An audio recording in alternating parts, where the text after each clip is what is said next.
Welcome to the channel. Today we're going to master the pronunciation of the word diffusion. It's a great word to know, and I'll help you say it with ease. The correct pronunciation is diffusion. First, we have D, where it sounds like D in dinner. Then few, where it rhymes with you. After that, we have jeune, where the ZH is like the S in measure, and un sounds like shun. Let's put it all together slowly. Diffusion. Now, repeat after me. Diffusion. A little faster. Diffusion. And at full speed.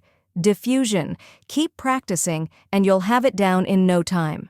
Now that you've nailed the pronunciation, let's go over the meaning.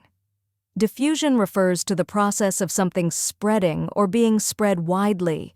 In science, it often refers to the movement of particles from an area of high concentration to low concentration, like how perfume spreads in the air. That's it. Now you know how to pronounce diffusion and what it means.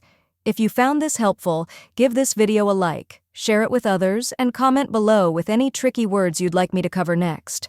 Don't forget to subscribe for more pronunciation guides. See you in the next video.